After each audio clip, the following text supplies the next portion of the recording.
Hello everyone, it's Tuesday and you're watching Within the Frame. I'm Kim Bo-kyung. The largest international scout event, the 25th World Scout Jamboree, kicked off on Tuesday in Saemangeum, Jeollabuk-do Province on South Korea's west coast. Celebrating its 25th edition, the World Jamboree brings together over 43,000 young scouts from around 158 countries, including Ukraine and Uruguay. Now, South Korea is hosting the event for the second time. The first was back in 1991 in Goseong, Gwangwon-do Province. What different features can we expect to see at this year's edition, and what can scouts expect to learn? To talk about this, we have Professor An Junseong, visiting professor of Yonsei University Graduate School of International Studies. Professor An, welcome. Thank you. And we also have Kwon Hwa-yi, third year at the Korean Minjok Leadership Academy. Hwa-yi is actually participating in the event. Welcome, Hwa-yi. Thank you for your time. Thank you. All right, now first question to our Professor An. The 25th World Scout Jamboree officially kicked off in South Korea on Tuesday. Now, before we delve deeper into the details, could you briefly tell us about the Jamboree's history and how important an event it is? Yeah, Jamboree is the single largest international youth camp for the teenagers aged between 14 and 17. So it has been organized by the organization called World Organization of a Scout Movement, aka like a Boy Scout and Girl Scouts. And the first Jamboree event was hosted by London in 1920. Now we have 25th event, right, which makes over 100-year-old history of the international organization. I think that's very significant in terms of the length, also in terms of the substance, the programs, cultural exchange programs, and very global activities, right? And also this year they have like a Draw Your Dream, I think the theme for this year. So I guess it's a great opportunity for the teenagers from all over the world, get to know each other and learning different cultures, had a different, experience. It's great. Hopefully when they get home, they can share their, a good experience with your families and friends back home, and that in doing so, they become, great, providing them opportunity to become, global leader in the future. I think that's the goal of the, international organization, the Jamboree event.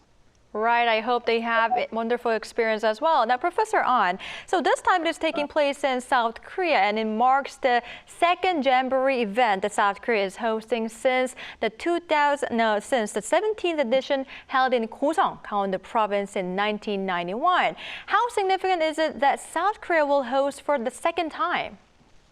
Well, very interesting question. Like as you say, 1991 was first time Korea hosted the Jamboree in 1991. And if you look at the history of the Jamboree, I mean, actually, in the beginning, it used to be like European things, right? So it's mostly hosted by European countries. Actually, as you see, the first Jamboree was hosted by London and mostly European cities. However, things changed. But if you look at 25 Jamboree events so far, there's only 6 times hosted by Asian countries, and Thailand and Japan and Thailand and Philippines, Korea, and only 2 Asian countries, which is Japan and Korea, hosted 2 times. So that's really significant in terms of the international environment from the Korean government perspective. And also, I think it's a great opportunity for because if you're a hosting country, you can send more, scouts.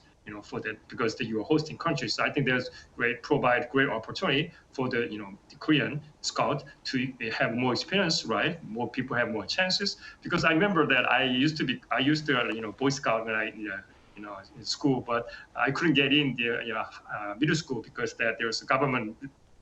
I shouldn't say government policy, but that time we have only 1 scout allowed for each class, but we had 65 classmates in my class. So I have to do, rock, paper, scissors game to get in, but I couldn't get in, succeeded. So only one student out of class to become eligible to become a scout at that time. So I didn't have a chance to join the Jamboree, but looking backward, I think there's great opportunity if you have a chance to get to know, get to know the chance. Right, it indeed would have been. And it's such an honor that South Korea is holding this event for 2 times. Now, Professor An, one more question. The world's largest youth camp is held every 4 years, and this year it is taking place on reclaimed land at Saemangeum, Jeollabuk-do Province. What's unique about this spot? Yeah, it's very interesting. I was really surprised that they have a reclaimed land, and because kind of surprised. But I look it up in Japan. Actually, last time they had their jamboree there, they also have a hosted in the reclaimed land as well. But I think I looked it up the map actually a little bit different because that in a way that the reclaimed land in Japan situation is quite I think it's much close to their actual the city, I think, compared to the Saemangeum. But still, I think it's a great opportunity. But my concern is that the weather condition is too hot, and also that there's typhoon issues, so they're concerning. So I guess that considering that the global warming situation, I think maybe they might want to change the schedule a little bit. I don't know, so earlier or sooner, so that try to avoid some cultural, the temperature issues, right? Right, I see. Now, Professor An, I think you're referring to the 23rd Jamboree that was held in Kirihama in Japan in 2015. Now, how does that location compare to the one here in Korea? And how did hosting that event benefit Japan? And could Saemangeum also see considerable benefits from holding the Jamboree event? Well, yeah, if we look at the hosting city perspective, there's will be at this time at least like 43,000 people, the scouts coming all over the world, right? So that's a really great crowd. Also, not only the scout, there will be the staff coming. I'm sure at least 20,000 people coming. So in total, maybe about 80 or 90,000, even more people from all over the world getting to the Saemangeum area. So it's create the opportunity for them, the local industry or local, the business to get, participated in the national organization. That's great opportunity for local business. Also, same thing happening in Japan, Yamaguchi, and there was a very small city. I think it's very small city, and there's a great opportunity for had a host to the international organization an event, so that help the local economy and business there significantly. That's the same thing we're hoping to happen in Saemangeum as well. Right, I see.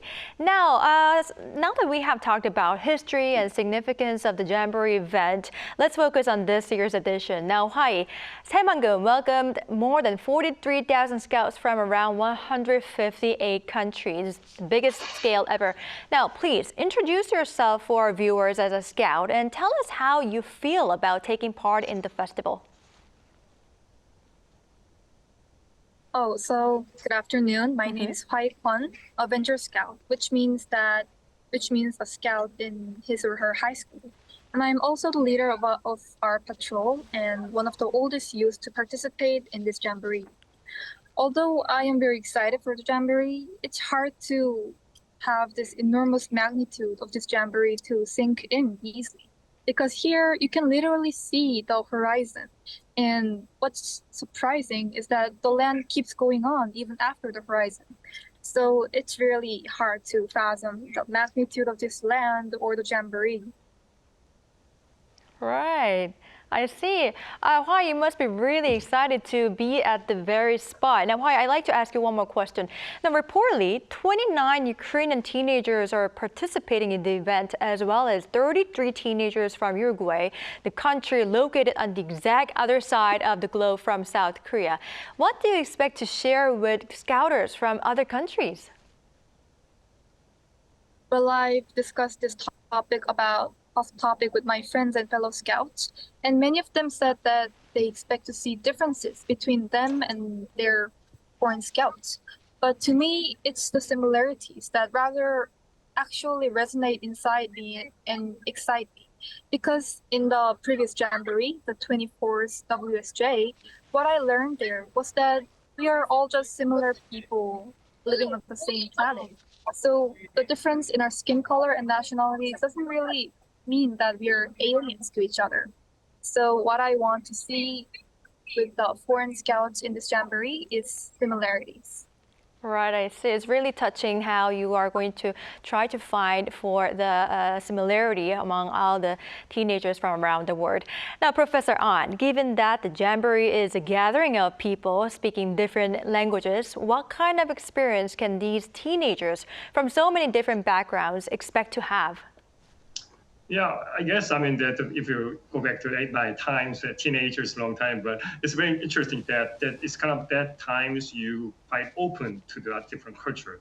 When you get to know new people, new culture, I think so you're more like a very opening mind, so that you really very learning very fast, and not only culture and language and a lot of different things, right? So I think going back to my experience, it's a great opportunity because I think it's kind of a stereotyping things that if you grow up, is how you setting up establishing own stereotype or biases, right? But when you get like a teenager age, you haven't really get bias or stereotype yet based on gender or race, any countries. So I think it's a great time to get to know you're not so different, just what she said, right? I guess that's the great opportunity to we have very similar. We're not quite different. We are same people, human beings, right? You get to know we the same things. You're going through. A jamboree is more like the survivor camp, right? One of the things, the idea is that give them your hardship, to survivor camp, so that during the hardship they get to know closer and work together, learning teamwork and then harmony and I think that's the great opportunity that is after all we are not quite different, right? So we are well, I wouldn't say same, but we're very similar to each other, despite different culture or different gender or different nationality. I think that's really our unity. Perhaps that's the things we might expect learn from that jamboree, right? Right. Now, Professor An, this question just popped up in my head. I mean, such youth exchanges, do you believe these are going to, further help the public diplomacy, given that these teenagers around the world are, next generation? That's a very interesting question. I looked it up. Really? Actually, in 1991, the Goseong, right? And then there was a former president, No Tae-woo, came by and say hi. It's very surprising visit.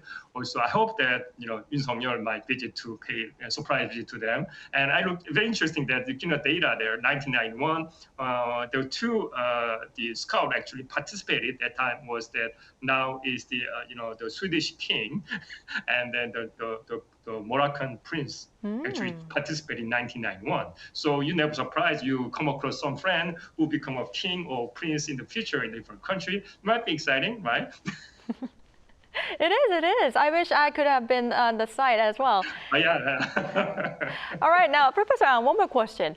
Now, I hear a lot of work has gone into the tech side of the event, including metaverse-related content, and thus I'd like to focus on the programs and activities that we can enjoy as well. What features or programs at the Jamboree could help to promote South Korea as a thriving modern nation to the thousands of visitors and watchers? Well, actually, if I'm the participant in the Jamboree, I will looking for K-pop concert, and also there will be the one about the metaverse. I think there, according to the press, there was a metaverse center located in the Jamboree event venue. So I think I'm not quite sure how they really correlate it and put into their cultural programs, but I think that's great opportunity for them to use in them. And I also read some news article covering that there's a Wi-Fi service providing high speed broadband services. Also, of them people everyone using the Instagram and SNS so that they can share the exchanges, informations, and different pictures and videos. May be interesting. Also, it's great opportunity for Korean companies, showing up, some of the high advanced technology, not only based on broadband services, right? Right, I totally agree. Now, Hwa-yi, I'd like to talk about scouting programs as well. What scouting programs or activities are you most looking forward to as a scout? Well, first about programs, I am definitely looking forward for paragliding because I've never done it and I've always wanted to do it. And for scouting activities, it's absolutely strapping that I am most looking forward to because I'm a little bit obsessed with trading beautiful patches, scarves, and waffles. Right, I see. Are there any other programs they would like to venture with other friends from around the world? I heard they were doing takjichigi, which is a traditional Korean way to play. I heard that they did it because of the boom with the Squid Game. Right. Yeah. Interesting. Now, Hwa-yi, I heard that there is going to be a cultural exchange program on August 6th, and attendees will be able to learn about other cultures as well. What aspect of Korean culture would you like to share with other attendees, and what would you like to learn? Well, in Korea, there is a concept called Jeong. It means a sense of sharing without expectations of getting back and treating people with friendly and warm manners. And it's one of the things that I believe that binds Korean people together. So I would like to express Jeong and let other foreign scouts learn what Jeong is. And I am very curious for collective attitudes of treating people or living that other countries have, something like Jeong in their country. Well, are you thinking of any way for you to express Jeong to other friends? I am planning to make tteokbokki and Oh. give loads of tteokbokki with big smiles. Right, I see. All right, now, Professor An, scouting activities mostly placed outdoors, and so safety should be the utmost priority. Now, what kind of preventive measures are being taken place or should be in place for on-site emergencies and potential natural disasters such as heat waves and heavy rain? Let me make a quick comment about Jeong here. Sure. I said there's a generation gap here. When I said that, Jeong, sending show the Jeong, I thought was doing the choco pie. But I guess different gap generation. Yeah, okay. Going back to our question, I'm very concerned about the heat wave situation because I read news that there's over 60 people already got some problem, medical issues already, and it's very hot there, and also there's typhoon coming up from the hoping we're not sure which direction they're taking, but that's very serious concern also. So and then I according to the press, there was like some shelter provide shade to the scout there, but still is considering the heat wave. I think really numerous very hot strong heat wave. I very concerned about things that I'm sure the government prepared for the emergency staff there, but still hoping that the weather is not that really get bad, into hotter, or even I hope it's not rain. It's very serious about the weather condition in the Saemangeum area. I think that's very concerning, right? Right. Hwa-yi, did you hear any safety rules from the organizers that you need to adhere to prevent, the heat-related diseases and other possible, problems? Well, a lot of people are advising us to rest in the shades, or we have things called tunnels of Longpul. I don't know how to translate that, but there you can rest in the shade with mist coming out. So it's very cool there. And they're telling us to rest there anytime you feel too hot or too tired. All right, I see. I hope everyone's safe.